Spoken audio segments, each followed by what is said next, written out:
Hello and welcome to day 9 of our January challenge 2024 and our midnight lullaby from Ayla Lynn Jones.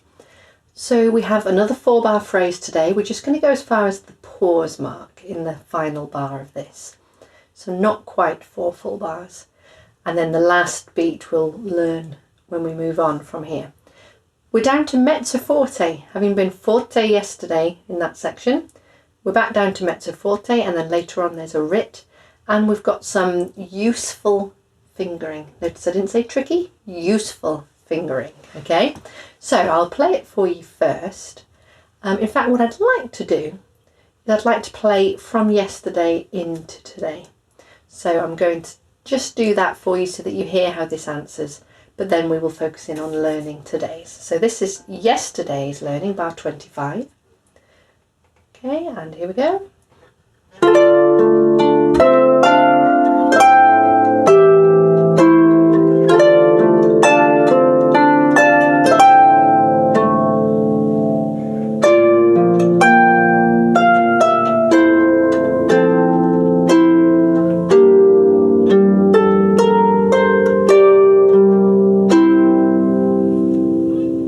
Did you hear my rit, my slowing down towards the end there? Quite a natural place as we build towards that pause. It does feel really natural to slow down there as well, which is great. So going on to today, as always, I'm going to start with this left hand.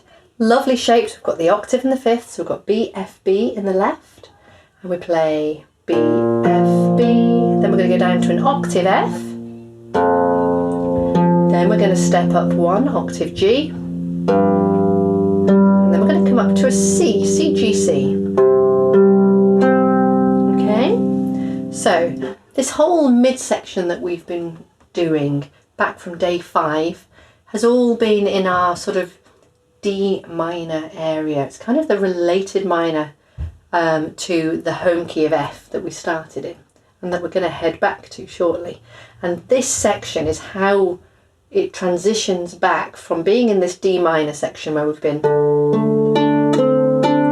where we've had that as our home pattern. We're heading to get back to our happy, cheerful home section, but we've been in this D minor section, so this section, going to the G, and then going to this C chord, and the C chord is the chord 5 of our home key of F. F is 1, 2, 3, 4, 5. So it sets this expectation, this leading into we're not finished and we're going to head back to home, which is what we're going to do on our last 2 lines of the piece. We're going to come back to that home key of F. So that's where these chords have come about from. I don't want to get too heavy into the theory. There's a reason for the chord before and the one before and the one before that as well. But even just knowing that that C chord that we've not had for a little while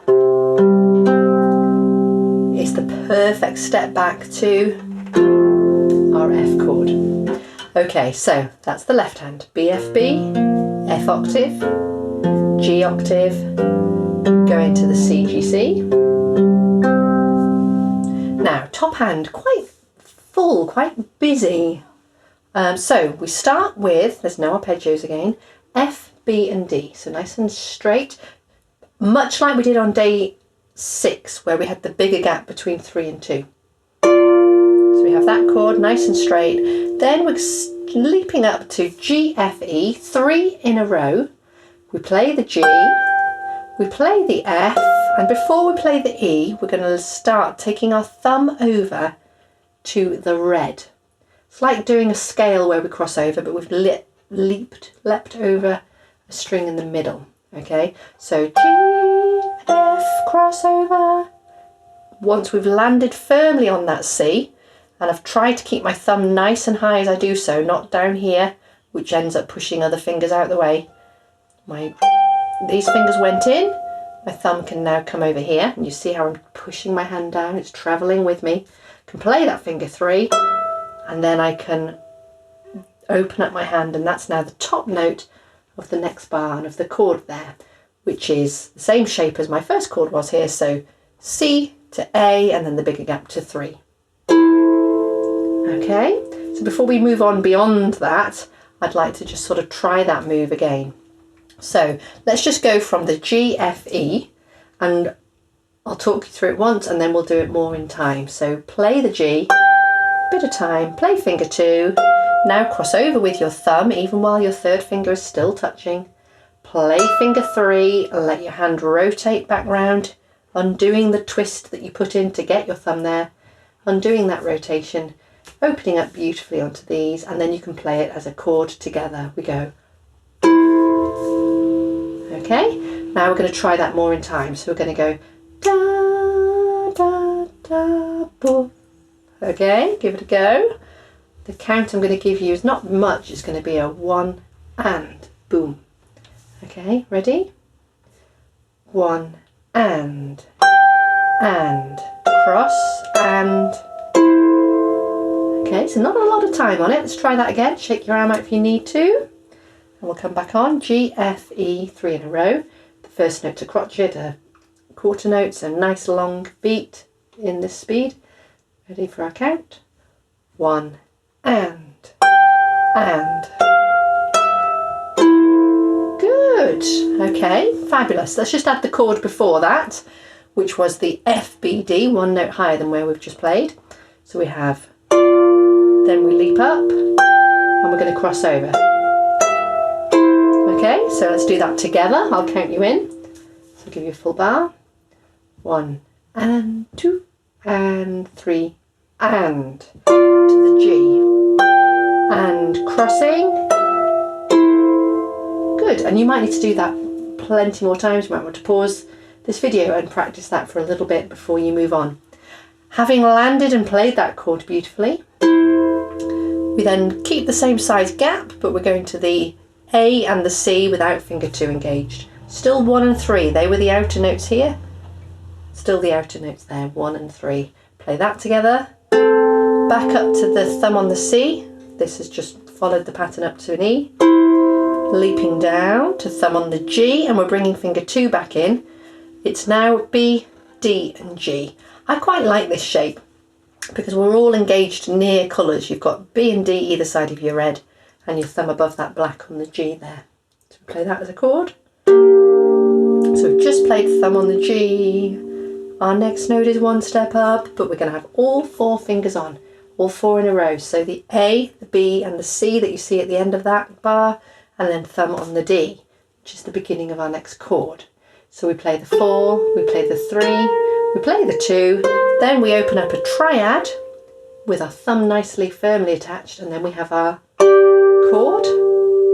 Then we go down 1, thumb on the C, and we're reaching out for that bigger gap again, so third finger on the E. Okay, so let's just try those last few notes from the run of 4.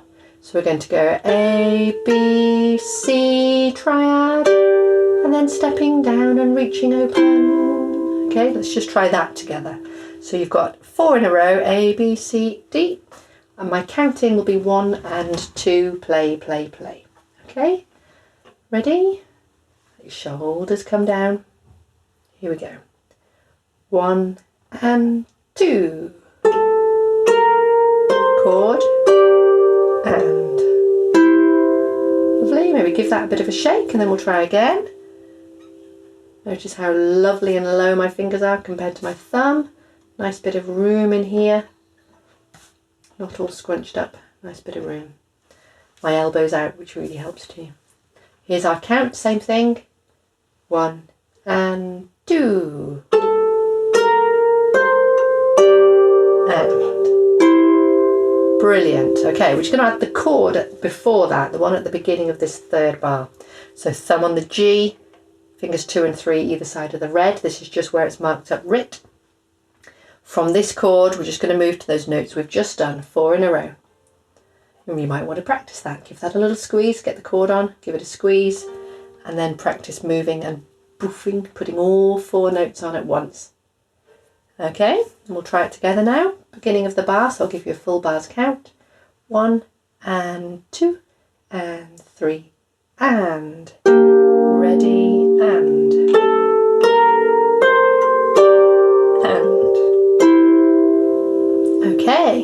Good stuff. All right, now what we'll do now is we're going to put the whole of that line together, just the right hand for the moment. Okay, so it started with D on your thumb and B, so either side of the red, and third finger on the black, that bigger size gap. All right, it's the same size gap we had at the very top of the page in bar 21. When we've done this, we'll just talk through it.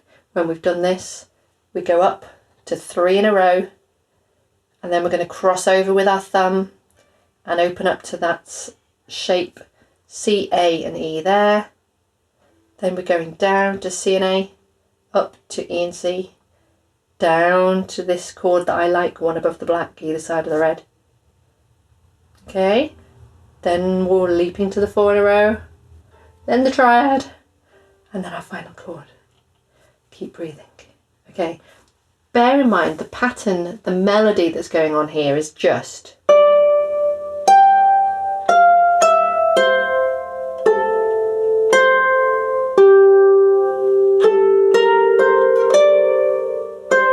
that's what's happening melody wise. We're just filling it out with all these beautiful notes underneath.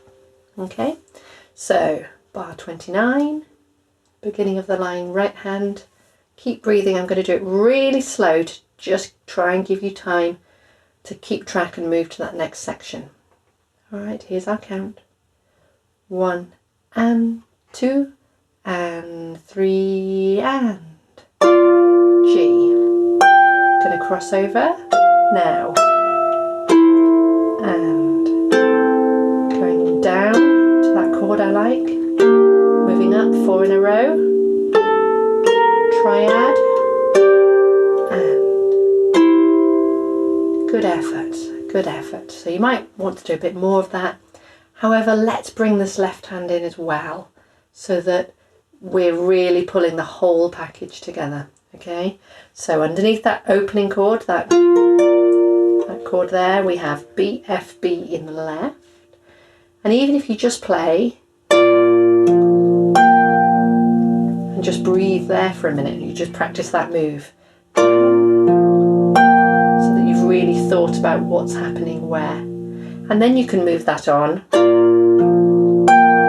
can we get the left hand ready, and have we crossed? And even if you just pause there a moment and practice to there again. Just to make sure that we're happy with how that fits. Yep, I know what I'm doing. And then we might play from that beginning again, and this time carrying on.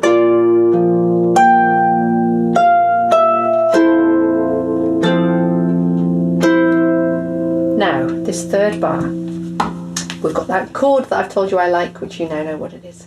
One above the black, either side of the red. Left hand is on a G octave. And notice how your left thumb and these top notes, they make that lovely arpeggio. It's a really minor, sad arpeggio, but it makes lovely arpeggio shape between them. So they really belong to each other. We're doing this G chord. So we have the, and then while that's playing, we're going to get our top hand ready with 4 in a row. And then we have the triad here against a red position in our left, C, G, C. So they might feel a bit scrunchy at first. So you've got that red against a bit scrunchy, and then resolves. So we've had that source of tension with the scrunch, which then goes, ooh, ah. And our sense of anticipation at what's coming next. We've done this big rit, we've slowed down to it, we're pausing on that nicely resolved chord. Oh, where are we going to go? Get us back to this, please. Which it will. Okay, so I'm going to leave that with you for now to think about how you're going to build up pulling those hands together.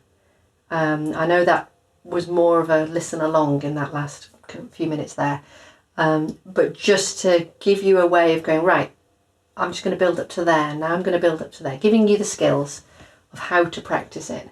And then come and join me on the play along video, where I'll play it all the way through, nice and steady, and then a bit faster, when you feel like, yes, I'm getting that coming together. Even if you're not quite there yet, but you're moving towards it, get a listen to that later today. Okay, well done.